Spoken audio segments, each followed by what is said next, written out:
ఆంధ్రప్రదేశ్లో చంద్రబాబు నాయుడు ఉరఫ్ వెన్నుపోటు బాబు అనే కాలం చెల్లిన నాయకుడు మనుగడ కోసం ప్రదర్శిస్తున్న గారడి విద్యలు కూడా వినోదాన్ని పుట్టిస్తున్నాయి.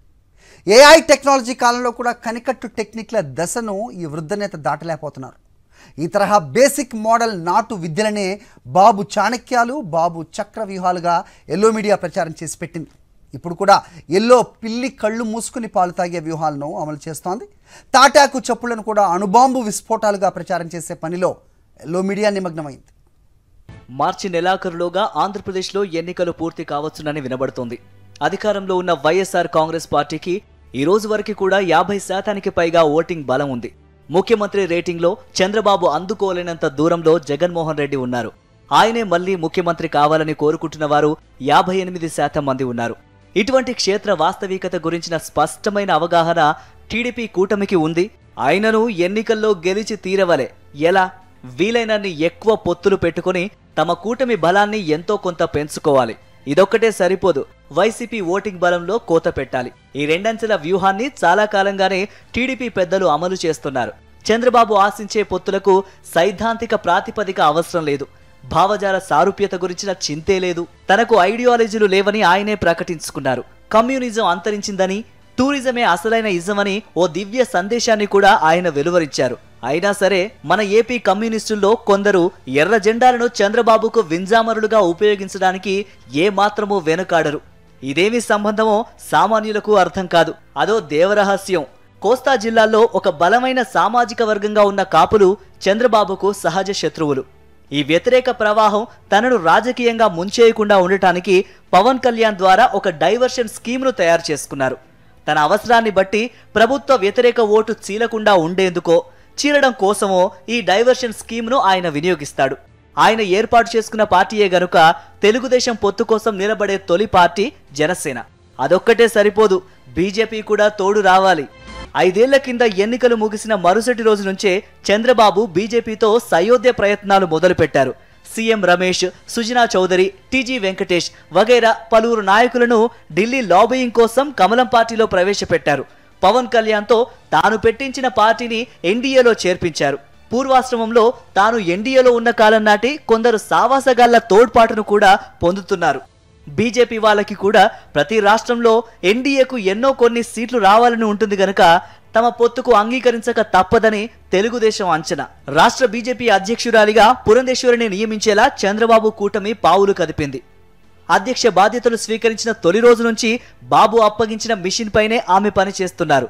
ఈ పండుగ లోపునే మిషన్ అకంప్లిష్డ్ అనే ప్రకటన ఆమె చేసే అవకాశం ఉందని బీజేపీ వర్గాలు చెబుతున్నాయి. బీజేపీ కటాక్ష వీక్షణాల కోసం ఇంతగా పరితపిస్తున్న బాబు బృందం మరి 6 ఏళ్ల కింద ఎందుకు విడిపోయినట్టు? మోదీతో సహా బీజేపీ నాయకత్వంపై ఎందుకు తీవ్రమైన విమర్శలు చేసినట్టు? బాబు రాజకీయాల్లో సిద్ధాంతాలే కాదు, లాజిక్ కూడా ఉండదు. అవకాశవాదమే ఎజెండా, అధికారమే అంతిమ లక్ష్యం. చంద్రబాబు ఆకాంక్షల మేరకు పురంధేశ్వరి అభిలషిస్తున్నట్టుగా బీజేపీతో కూడా పొత్తు కుదిరితే ఇంతటితో ప్రత్యక్ష పొత్తుల వ్యవహారం కొలిక్కి వచ్చినట్టే. ఇక పరోక్ష పొత్తుల కార్యక్రమాన్ని చాలా కాలంగా టీడీపీ నరుక్కొస్తుంది. బీజేపీ ఉన్న కూటమిలో కాంగ్రెస్, కమ్యూనిస్టులు చేరే అవకాశం ఉండదు గనక వీరిని అధికార పార్టీ ఓట్లు చీల్చేందుకు ఉపయోగించుకోవాలనే చావు తెలివితేటలతో టీడీపీ ప్లాన్ రూపొందిస్తోంది. కాంగ్రెస్ పార్టీకి గత కొంతకాలంగా వ్యూహకర్తగా వ్యవహరిస్తున్న సునీల్ కనుగోలు సహకారాన్ని కూడా చంద్రబాబు తీసుకుంటున్నారట. సునీల్ కూడా చంద్రబాబు సామాజిక వర్గానికి చెందినవాడే కావడం గమనార్హం. కాంగ్రెస్ అధిష్టానంతో చంద్రబాబు మైత్రి బంధం ఈనాటిది కాదు, గడిచిన పుష్కర కాలంగా అది బలపడుతూనే వస్తోంది. వైఎస్ జగన్మోహన్ రెడ్డి రాజకీయ భవిష్యత్తును మొగ్గలోనే తుంచేయడం కోసం కాంగ్రెస్, తెలుగుదేశం పార్టీలు ఉమ్మడి ప్రణాళికతో పనిచేశాయి. ఉమ్మడిగా ఆయనపై కేసులు వేశాయి. ఆయనపై సిబిఐ దర్యాప్తునకు ఆదేశించిన న్యాయమూర్తిని పదవీ విరమణ అనంతరం మానవ హక్కుల కమిషన్ కు చైర్మన్ గా ప్రతిష్ఠించారు. జాతీయ స్థాయి చిక్కి శైల్యావశిష్ట స్థితికి చేరిన కాంగ్రెస్ పార్టీకి జవసత్వాలు కల్పించిన వైఎస్ రాజశేఖర రెడ్డి పేరును ఆయన మరణానంతరం ఎఫ్ఐఆర్లో ముద్దాయిగా చేర్చి కాంగ్రెస్ హైకమాండ్ దారుణమైన కృతజ్ఞతకు, నమ్మక ద్రోహానికి పాల్పడింది. చంద్రబాబు సలహా సంప్రదింపులు కూడా ఈ వంచన వెనుక ఉన్నాయి. విభజిత ఏపీ ముఖ్యమంత్రిగా ఉంటూ కేంద్రంలో ఎన్డీఏతో 4 ఏళ్లు కాపురం చేసిన తర్వాత తన వైఫల్యాలను కేంద్రంపై నెట్టేందుకు చంద్రబాబు ఆ కూటమి నుంచి వైదొలిగారు. ఆ సమయంలో మరోసారి కాంగ్రెస్ కు చేరువై ఆ పార్టీకి వివిధ రాష్ట్రాల ఎన్నికల్లో ఆర్థిక సహకారం అందించినట్టు కూడా వార్తలు వచ్చాయి. తెలంగాణ కాంగ్రెస్ లోనైతే ఆయన మాటే చెల్లుబాటైంది. ఆయనే ఆర్థిక సహకారం అందించి కలిసి పోటీ చేశారు. తాజా ఎన్నికల్లో కూడా కాంగ్రెస్ పార్టీకి నాయకత్వాన్ని సమకూర్చడమే గాక ఆర్థికంగానూ తోడ్పడ్డారన్నది బహిరంగ రహస్యమే. జగన్మోహన్ రెడ్డి రాజకీయ జీవితాన్ని మొగ్గలోనే తుంచడానికి వివేకానందరెడ్డి రూపంలో ఆయన కుటుంబాన్ని చీల్చినట్టే ఇప్పుడు ఆయన సోదరి షర్మిలను తెలంగాణ కార్యక్షేత్రం నుంచి ఏపీలోకి దించాలనే కాంగ్రెస్ ప్రయత్నాల వెనక వ్యూహం కూడా చంద్రబాబుదే. తెలంగాణ కాంగ్రెస్ లో షర్మిలకు భాగస్వామ్యం కల్పించడానికి రేవంత్ రెడ్డి వ్యతిరేకించడం, ఆమె ఇడుపులపాయ విజయవాడల పర్యటనలకు సీఎం రమేష్ ప్రత్యేక విమానాన్ని ఏర్పాటు చేయడం, పులివెందులలో తెలుగుదేశం అభ్యర్థిగా పోటీలో ఉండే బీటెక్ రవి కడప ఎయిర్పోర్ట్లో బ్రదర్ అనిల్తో రాజకీయ చర్చలు జరపడం ఇవన్నీ చంద్రబాబు పాత్రను నిర్ధారిస్తున్నాయి. అడ్రస్ గల్లంతైన కాంగ్రెస్ పార్టీకి ఆశ్రయం కల్పించడం కోసం చంద్రబాబు ఎందుకు తాపత్రయపడుతున్నట్టు, కాంగ్రెస్ పార్టీ ఎంతో కొంత వైసీపీ ఓట్లను చీల్చకపోతుందా అన్న ఆశ. ఏపీ ప్రజల ఆకాంక్షలకు భిన్నంగా రాష్ట్ర విభజన చేసిన కాంగ్రెస్ పార్టీని, హామీ మేరకు ప్రత్యేక హోదా ఇవ్వకుండా ఎగవేసిన బీజేపీని కుడి ఎడమల నిలబెట్టుకుని అధికార పార్టీపై యుద్ధం చేయాలనుకోవడమే ఒక దిక్కుమాలిన ఆలోచన. నెగటివ్ ఓటును చీల్చాలనుకుంటే ఒక అర్థం ఉంటుంది. పాజిటివ్ ఓట్ని ఎట్లా చీల్చగలుగుతారు? అది ప్రభుత్వం పట్ల అభిమానంతో వేసే ఓటు కదా, మరో పార్టీతో ఎట్లా పంచుకుంటారు? అది పక్కన పెడితే జగన్ ప్రభుత్వం ఈ దేశం ముందు ఒక కొత్త ఎజెండాను తీసుకొచ్చింది. మెజారిటీ ప్రజలైన బీసీ, ఎస్టీ, ఎస్సీ మైనారిటీలతో పాటు అగ్రవర్ణాల్లోని పేదలందరూ సాధికారత సంతరించుకోవడమే ఆ ఎజెండా. ఈ సరికొత్త నమూనా ఇప్పుడు ప్రపంచంలోని అభ్యుదయ శక్తుల దృష్టిని ఆకర్షిస్తోంది. రాష్ట్రంలోని బహుజనులంతా జగన్ పార్టీ గొడుగు కిందకు సమీకృతమవుతున్నారు. పాచిపోయిన వ్యూహాలతో, ఊకదంపుడు హామీలతో వారిని చీల్చడం కలలోని మాట. వైఎస్ఆర్ కాంగ్రెస్ పార్టీ వ్యవహార శైలి కూడా సాంప్రదాయ రాజకీయ పార్టీలకు భిన్నమైనది. సామాజిక న్యాయాన్ని మరింత ముందుకు తీసుకొని పోవడం, స్థానిక ప్రజల ఆకాంక్షలను, సామాజిక వర్గాల ఆకాంక్షలను గౌరవించడం, ప్రజాప్రతినిధులను ప్రజలకు జవాబుదారీగా నిలపడం జగన్మోహన్ రెడ్డి ఎజెండాలో భాగం. టికెట్ల పంపిణీలోనూ ఇది ప్రతిఫలిస్తుంది. ఈ కొత్త ఒరవడిని ఊహించలేని ఎల్లో మీడియా, సాంప్రదాయ రాజకీయ పరిశీలకులు హరాయించుకోలేకపోతున్నారు. ఏదో జరిగిపోతుందని తాటాకు చప్పులతో హడావిడి చేస్తున్నారు.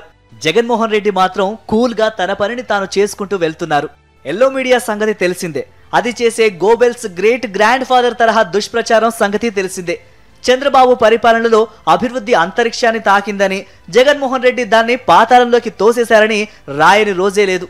అమరావతి అనే రాజధాని నగరం అలనాటి విజయనగరంలా వెలిగిపోయిందని, ఇప్పుడు మసకబారిందని రాస్తున్నారు. కత్తులను ఘంటములు కదరు తొక్కించినవట, అంగళ్ళ రతనాలు అమ్మినారట ఇచ్చిట అంటూ గ్రాఫిక్స్ డిజైన్లను చూపెడుతున్నారు. ఇప్పుడు రాజధాని రాళ్ల పాలైందని వాపోతున్నారు. నిజానికి రాష్ట్రంలోని ఏ పట్టణాన్ని తీసుకున్నా చంద్రబాబు 5 ఏళ్ల పాలనతో పోలిస్తే ఈ 5 ఏళ్లలో జరిగిన అభివృద్ధే ఎక్కువ. మౌలిక వసతుల రంగంలో గడిచిన 70 ఏళ్ల అభివృద్ధిని సవాల్ చేసేదిగా ఈ 5 ఏళ్ల కాలం నిలబడిపోతుంది. ఏకకాలంలో 4 ఓడరేవులు శరవేగంగా పూర్తవుతున్నాయి. 10 ఫిషింగ్ హార్బర్లు రూపుదిద్దుకుంటున్నాయి. విశాఖ సమీపంలో గ్రీన్ఫీల్డ్ అంతర్జాతీయ విమానాశ్రయం పనులు జరుగుతున్నాయి. 17 మెడికల్ కాలేజీలు నిర్మాణమవుతున్నాయి. 13 కొత్త జిల్లాలు ఏర్పాటయ్యాయి. ప్రతి పల్లె ఒక మినీ రాజధానిగా మారింది. గ్రామ సచివాలయాలు, ఆర్బీకే సెంటర్లు, విలేజ్ క్లినిక్లు వగైరా వేలాది కొత్త భవనాలతో గ్రామ సీమలు కలకలలాడుతున్నాయి. పేద బిడ్డలకు అధునాతనమైన బడులు అందుబాటులోకి వచ్చాయి. ఇంటి ముందటే ఆధునిక వైద్యం లభిస్తోంది. ఇటువంటి మార్పులను ఎల్లో మీడియా డార్లింగ్ విజనరీ కలలో కూడా ఊహించి ఉండరు. 5,000 మంది యువకులకు శిక్షణ ఇచ్చి ఒక మౌత్ పబ్లిసిటీ వింగ్ను ఏర్పాటు చేసి జనంలోకి వదిలారు. రాబిన్ శర్మ టీంతో పాటు ఒక రిటైర్డ్ డీఐజీ ఈ వింగ్ను పర్యవేక్షిస్తున్నారు. 4 కూడిన ప్రతి చోటకి ఈ మూతి ప్రచారంగాళ్లు చేరుకుంటారు. జగన్ ప్రభుత్వానికి వ్యతిరేక గాలి వీస్తోందని, అన్ని చోట్ల ఓడిపోతారని చెబుతారు. ఎన్నికలయ్యేంత వరకు వీరి పని ఇదే. ఈ ప్రచారంతో జనం ప్రభావితం కావాలనే అధమస్థాయి ఎత్తుగడ. వీరి ఆపసోపాలు, ఆయాస ప్రయాసలు వినోదభరితంగానే ఉన్నాయి. గెలుపు మీద నమ్మకం లేక గిమ్ముక్కులు ప్రదర్శిస్తూ ఉంటే గమ్మత్తుగానే కనిపిస్తున్నది. అవును, వారి ఆర్తనాదములు శ్రవణానందకరముగానున్నవి.